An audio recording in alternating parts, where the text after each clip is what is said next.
Foot.fr, fournisseur officiel de football.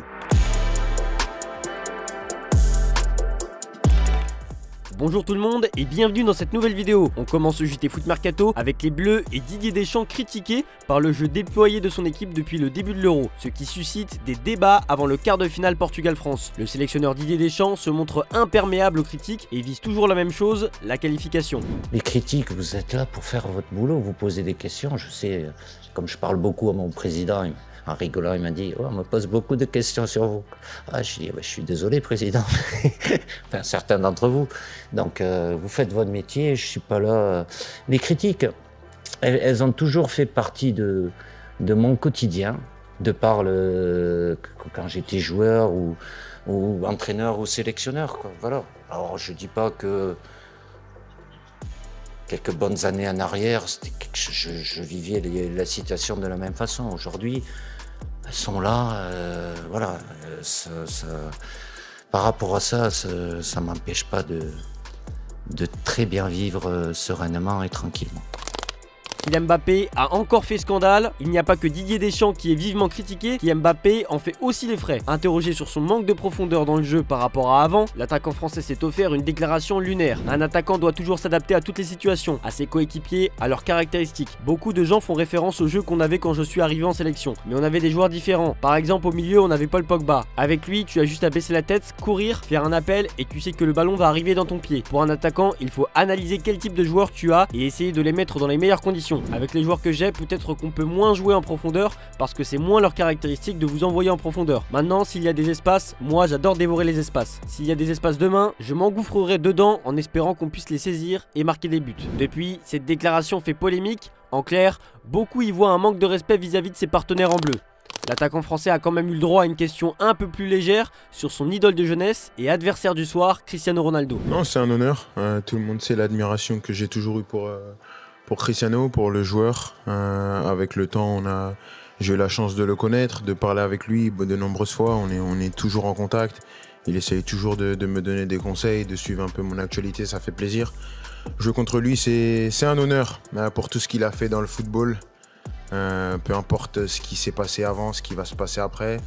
Il restera une légende du jeu, mais bien sûr qu'on espère gagner demain et aller en demi-finale. Nous sommes à quelques heures de Portugal-France et nous vous avions posé la question suivante sur notre site. Qui de la France ou du Portugal va se qualifier en demi-finale de l'Euro? Après 39 000 votes, vous êtes 63% à penser que les Bleus vont se qualifier pour le prochain tour. Sur la canebière, plus personne ne se ment concernant le futur de Jonathan Klaus. Sous contrat jusqu'en 2025, l'ancien Lensois est sur le départ, même avec l'arrivée de Roberto De Zerbi. Selon nos informations, l'OGC Nice souhaite recruter le latéral marseillais qui viendrait concurrencer Jordan Lotomba. L'intérêt des Aiglons n'est pas un hasard. Fraîchement intronisé aux commandes du gym, Franck Hayes aimerait retrouver un joueur qu'il a eu sous ses ordres pendant 2 saisons au RC Lens. Reste maintenant à savoir si Marseille et Nice arriveront à s'entendre sur un prix. Après Ismaël Koné, le club phocéen a officialisé ce mercredi l'arrivée sous la forme d'un prêt avec option d'achat du défenseur du Stade brestois, Lilian Brassier. Ce dernier pourrait d'ailleurs ne pas être le seul renfort défensif à débarquer sur la canebière. Selon nos informations, l'OM s'est mis d'accord avec Youssef Attal sur les bases d'un contrat d'1 an plus 1 année supplémentaire en option. On part à l'étranger avec Dietmar Hamann. L'ancien footballeur allemand avait déjà critiqué Cristiano Ronaldo pour son comportement qui pénalise le Portugal. Il s'en est désormais pris à l'anglais jeu de Bellingham. Southgate aurait dû prendre la décision plutôt de retirer Bellingham ou Phil Foden face à la Slovaquie. Maintenant, il sera peut-être obligé s'il est sanctionné, déclare-t-il dans un entretien pour Bild, relayé par Sport, faisant référence au geste obscène réalisé par le Madrilène en direction du banc slovaque après avoir égalisé à la 95e minute. Et il se renchérit en disant « Cela pourrait même être une bénédiction et aider l'équipe. Je n'aime pas son comportement. Sans les autres joueurs autour de lui, il n'est rien. J'attendrai de voir où il est dans 2 ou 3 ans. Nous n'avons pas besoin de parler du fait qu'il est un joueur talentueux, mais il s'est passé certaines choses qu'il ne devrait pas faire. » Et justement, Dietmar Hamann a évoqué la sanction de l'anglais et elle vient de tomber aujourd'hui. La BBC annonce que l'UEFA a infligé une amende de 30 000 € au joueur. Bellingham a également écopé d'un match de suspension avec sursis sur un délai d'1 an. Le joueur du Real Madrid sera donc bien présent pour le quart de finale face à la Suisse.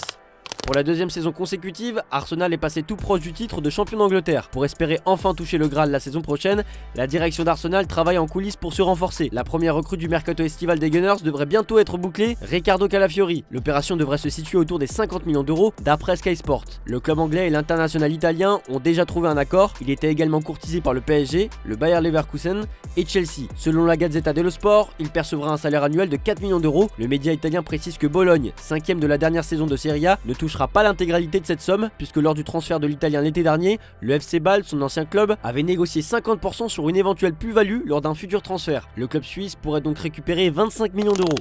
On évoque un autre Italien en la personne de Leonardo Spinazzola. Après une saison 2023-2024 plus que décevante, où Naples a terminé 9ème de Serie A et changé d'entraîneur à 3 reprises, le club italien entame une reconstruction cet été sous la houlette d'Antonio Conte. L'ancien entraîneur de la Juventus, de Chelsea et de l'Inter pourra compter sur plusieurs recrues pour bâtir un effectif capable de rivaliser de nouveau pour le titre. L'une d'entre elles sera donc Leonardo Spinazzola. D'après les informations de Sky Italia, le joueur de 31 ans va s'engager pour un contrat de 2 ans chez les Napolitains. Pour rappel, l'international italien est libre de tout contrat depuis la fin de son aventure à l'AS Roma le 30 juin dernier. Sous contrat jusqu'en 2026, Alvaro Morata est courtisé, d'autant qu'il possède une clause libératoire de seulement 13 millions d'euros. Le club saoudien d'Al-Qadsiya a tenté d'en profiter avant d'essuyer un refus de la part de l'Espagnol. En refusant, le capitaine de la Rora a fait une croix sur 40 millions d'euros. Il privilégie le contexte familial et d'après Sky Sport Italia, l'AC Milan compte bien profiter de cette situation floue. Pour remplacer Olivier Giroud parti à Los Angeles FC, les Rossoneri ont coché son nom. Morata va donc devoir faire un nouveau choix une fois l'offre concrète entre ses mains.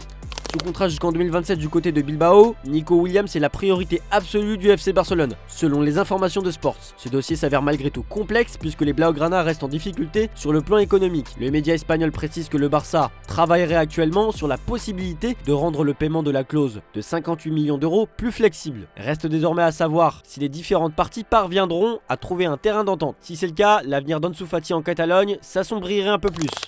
On passe aux officiels désormais. Joueur le plus capé de la sélection belge, Jean Vertonghen ne portera plus la tunique des Diables Rouges. L'ancien défenseur de Tottenham l'a lui-même officialisé sur sa page Instagram ce vendredi. Libre de tout contrat après la fin de son aventure à l'Olympique de Marseille, Pape Gueye signe à Villarreal jusqu'en 2028. Pape Gueye va entamer sa deuxième expérience en Espagne après celle au CVFC entre janvier et juin 2023. Clap de fin pour Moussa Sissoko au FC Nantes. En fin de contrat avec le 14e de Ligue 1, le milieu de terrain de 34 ans n'a pas souhaité prolonger son bail d'une saison supplémentaire et se retrouve donc sur le marché des transferts, à la recherche d'un nouveau défi dans sa carrière. Un autre départ a été enregistré à Brest après celui de Lilian Brassy à l'OM. Le club breton vient de perdre Steve Mounier. L'attaquant a refusé de prolonger et vient de s'engager avec le club allemand d'Augsbourg. Il a paraphé un contrat jusqu'en 2027. Ce vendredi matin, l'Olympique Lyonnais a annoncé l'arrivée d'une nouvelle recrue. Comme pressenti, le Brésilien Abner Vinicius quitte le Betis pour le club rhodanien. Transféré par la Roma à Galatasaray puis prêté à Aston Villa la saison dernière, Nicolo Zaniolo va revenir en Serie A pour un nouveau challenge. Cette fois-ci, il est prêté avec option d'achat du côté de l'Atalanta qui a officialisé son arrivée ce vendredi. Valence a conclu ce vendredi un accord pour renouveler le contrat de Christian Rivero jusqu'au 30 juin 2026. Après cette prolongation de contrat, le gardien part cependant en prêt du côté d'Albacete Ballonpied.